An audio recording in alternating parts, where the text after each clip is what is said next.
Assalamualaikum warahmatullahi wabarakatuh. Halo Sobat Cipta, kembali lagi di konten YouTube Cipta Sarana Cendekia Podcast, Vokasi dalam Podcast. Bersama saya, Fian Fahamzah, bersama narasumber kita kali ini akan membahas mengenai value anak SMK. Langsung saja kita perkenalan dengan narasumber kita. Halo, nama saya Desira Sanu Pratama, saya dari kelas 11, saya dari SMK Negeri 12 Malang. Baik, halo Tama. Oke. Kali ini kita mau bahas value anak SMK nih. Iya. Tama ini merupakan siswa PKL terpadu bulan kedua ya Tama? Iya.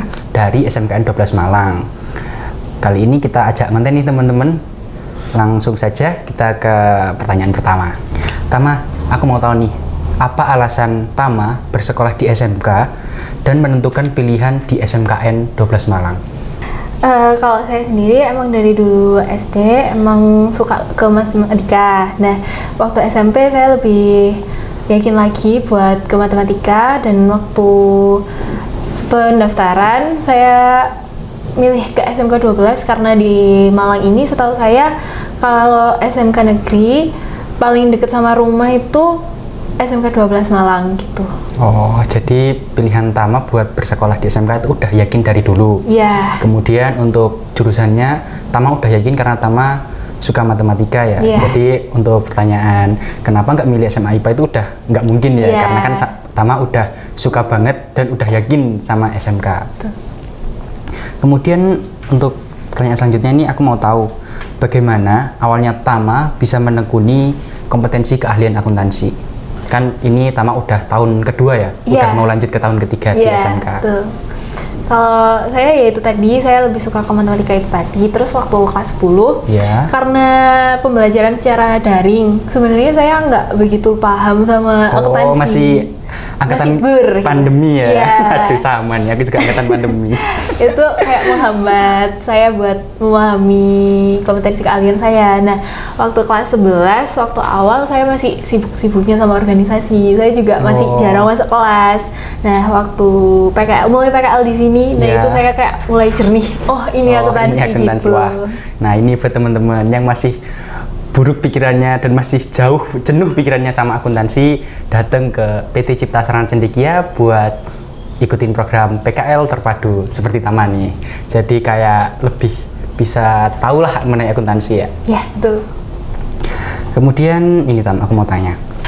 Di luar kompetensi yang kamu fokus di sekolah, kemudian aku juga dapat informasi kalau Tama ini ketua OSIS ya? Iya. Nah, gimana tuh ceritanya sampai mau mengisi waktu dengan organisasi itu?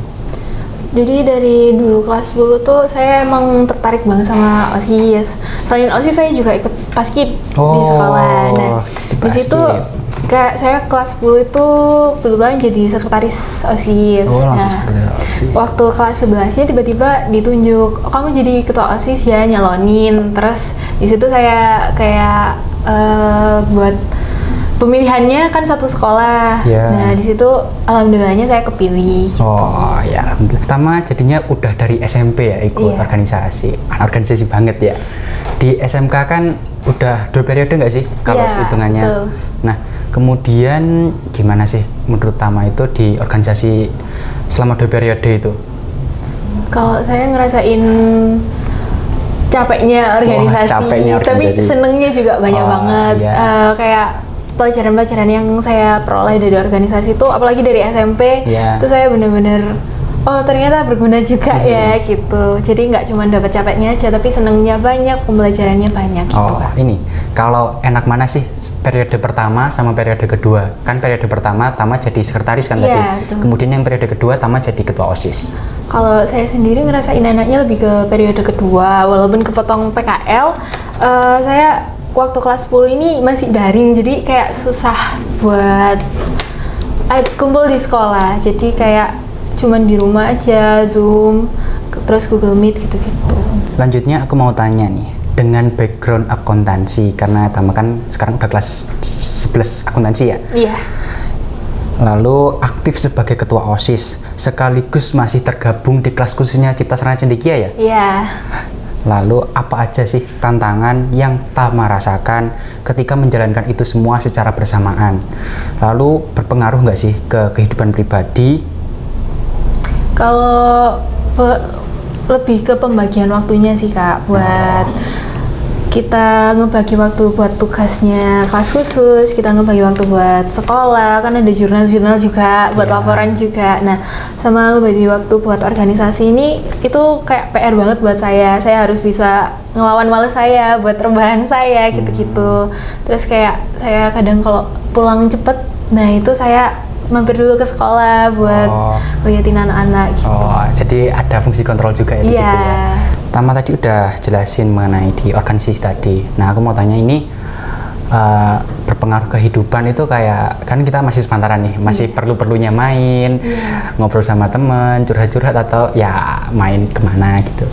Menurutmu mengganggu atau berpengaruh nggak sih ke faktor-faktor di situ? Kalau berpengaruhnya sih pasti berpengaruh ya Kak, soalnya ya itu tadi yang Kak Firhan sebutkan, kalau misalnya kita juga masih perlu main, kayak masih dong. ada, iya gitu-gitu. Jadi saya juga perlu PR lagi buat membagi waktunya, buat ngerjain tugasnya, buat ngontrol OSIS-nya tadi, terus kita mainnya juga pasti perlu gitu. Sejauh ini gimana mengaturnya itu?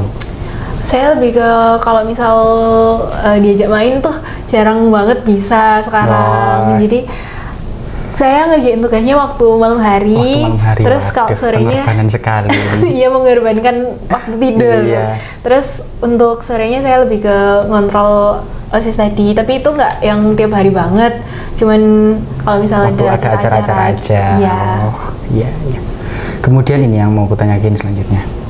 Dengan kapasitas segede itu kan pasti sibuk banget ya. Iya. Apa sih harapanmu, yang harapan terbesar deh, atau cita-cita atau target setelah lulus SMK? Kalau saya sendiri, saya pengennya setelah SMK ini saya bisa mendapatkan pekerjaan.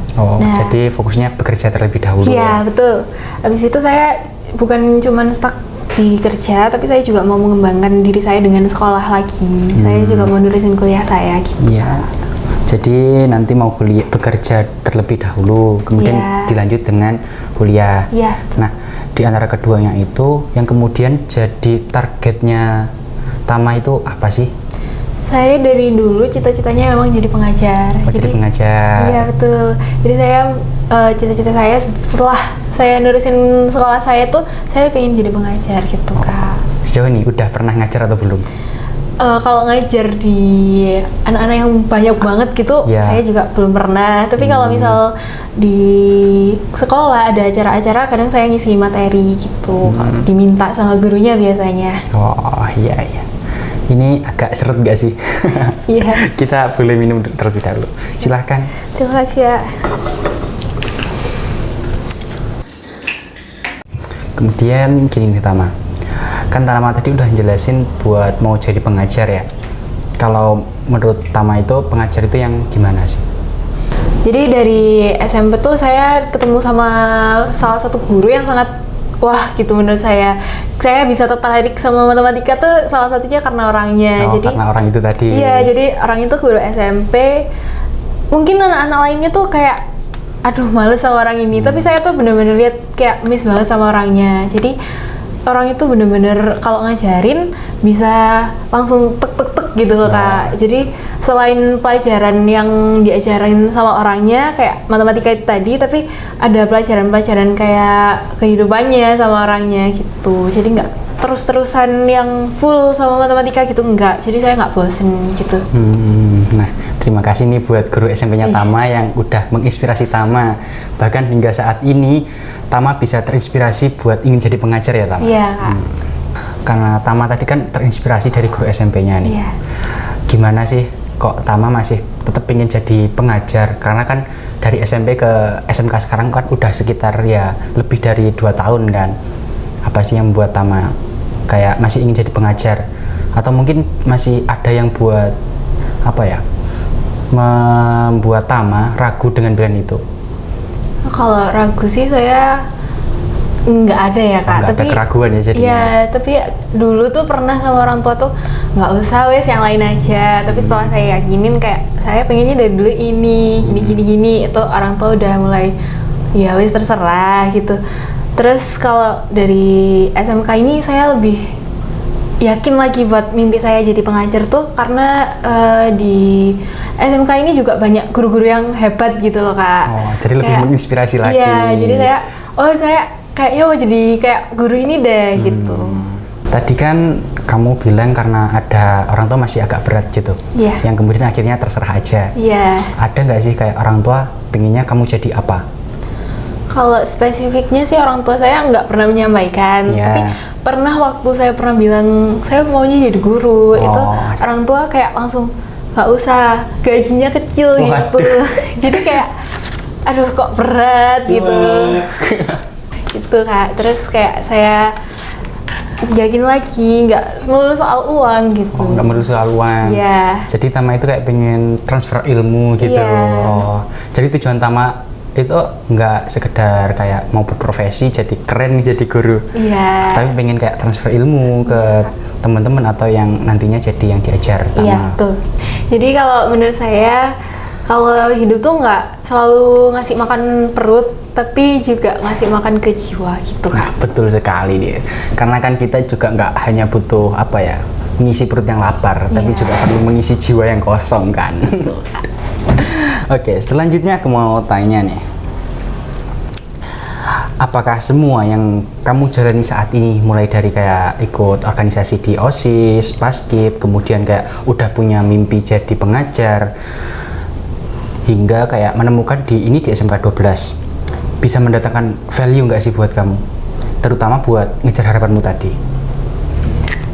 Kalau itu sih pasti ada ya kak, dari pembelajaran organisasi, apalagi yang paling penting kompetensi keahlian saya juga akuntansi itu tadi pasti kan berguna buat kedepannya, buat mengejar mimpi saya nantinya. Nah kayak kalau kemampuan di soft skillnya itu kayak lebih ke komunikasi ke orangnya, itu kan penting banget ya kak. Ya, penting banget dong. Nah itu dari organisasi itu tadi saya dapat banyak banget pengalaman komunikasi sama orang yang beda-beda. Jadi saya bisa beradaptasi dari situ sih kak. Gitu. Oh, jadi di situ Tama itu kayak mendapatkan sebuah apa ya, skill baru yang teman-teman nggak dapet nih. Iya. Dari proses tadi kayak disibukin banget gitu, jadi Tama dapet skill lah. Kayak komunikasi, kemudian adaptasi, dan lainnya. Kemudian dengan dunia industri saat ini yang sangat menuntut value dari seseorang, terutama buat anak SMK juga, apa sih yang kamu akan lakukan untuk mengembangkan value kamu tadi melalui hal-hal positif yang kedepannya sangat-sangat diperlukan? Dan apakah menurutmu itu udah cukup sih? Kalau dibilang cukup sih pasti kalau hidup nggak ada cukupnya ya kak. Nah betul sekali. Karena kita terus dituntut buat perkembangan. Iya buat berkembang. Jadi saya mau mengembangkan itu dari nanti saya lulus maupun sekarang pun saya juga harus mengembangkan hal-hal tersebut jadi lebih baik lagi. Karena kita itu tadi kita dituntut buat berkembang terus menerus gitu. Iya kak. Jadi Tama kan orientasinya buat berkembang ke depan. Iya. Salah satu contoh nih yang udah Tama lakukan atau Tama ingin lakukan buat pengembangan ke depan itu apa? Buat pengembangan ke depan sih saya pinginnya saya lebih bisa ngerti orang sih kak. Jadi kayak lebih gimana saya menyikapi orang lain gitu. Oh, jadi kemampuan adaptasi Tama yang ingin Tama kembangkan. Iya kak. Kalau untuk komunikasi, Tama ingin mengembangkan lagi atau udah di sini aja? Pasti dikembangkan lagi sih kak. Iya, lebih banyak komunikasi sama orang, pasti lebih banyak orang yang beda-beda gitu loh kak. Iya, sikapnya. Ketemu dengan banyak orang lain gitu ya.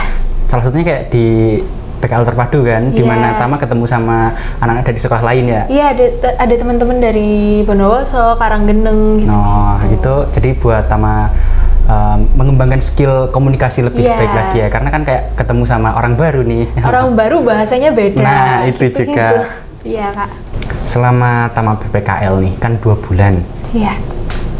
Itu ada nggak sih hal yang buat mengembangkan value Tama di CSC misal kayak ketemu sama teman-teman itu buat skill komunikasi Tama naik atau lainnya, mungkin bisa dijelaskan Tama?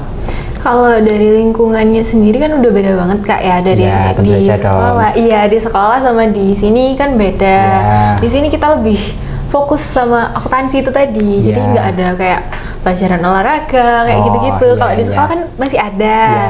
Nah, dari situ udah beda banget. Saya dapatnya tuh lebih banyak. Nah, buat kalau lingkungan pertemanannya itu juga beda lagi, karena kalau di sekolah kan kita ketemunya sama anak-anak itu aja. Nah, kalau di sini kita bisa ketemu dari teman-teman luar kota. Contohnya itu tadi kayak anak-anak dari Karanggeneng, dari Bondowoso, itu saya benar-benar belajar.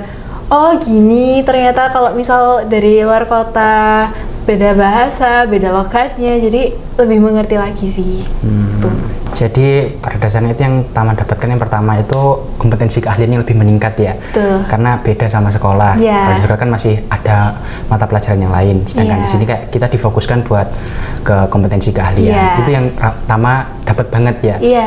Kemudian yang selanjutnya itu tadi saya sempat mengingat kalau Tama itu bilang bahwa Tama dapat sebuah soft skill di mana Tama bisa ketemu sama orang lain. Iya. Jadi kayak kita belajar buat komunikasi sama belajar adaptasi sama mereka, ya kan? Iya Kak.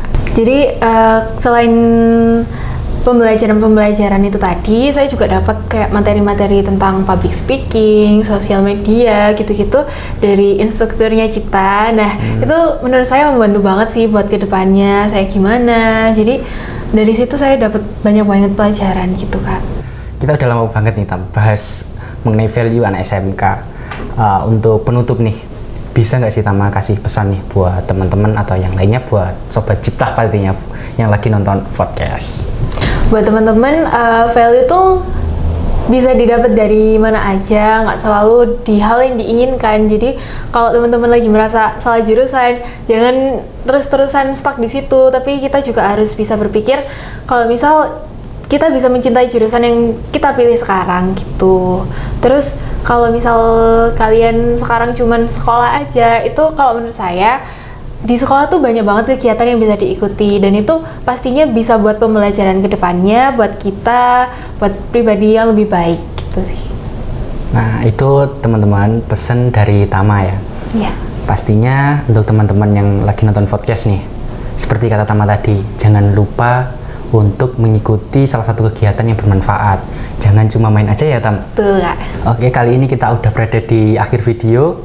Dari yang Tama sampaikan dari awal sampai akhir, saya mengambil sebuah garis lurus sih, bahwa Tama itu mengatakan kalau value dari anak SMK itu sangat penting. Dimana value itu perlu dikembangkan, apalagi untuk anak SMK, dan itu bisa dikembangkan melalui kegiatan yang tadi ya Tam ya, kayak mengikuti organisasi, ekstrakurikuler, ataupun hal-hal lainnya di luar sekolah. Selesai sudah perbincangan kita bersama Tama. Jangan lupa mengikuti kegiatan kami di akun sosial media @ciptasaranacendekia. Kali ini jangan lupa like, komen, dan subscribe. Saya akhiri. Wassalamualaikum warahmatullahi wabarakatuh. Podcast, vokasi dalam podcast.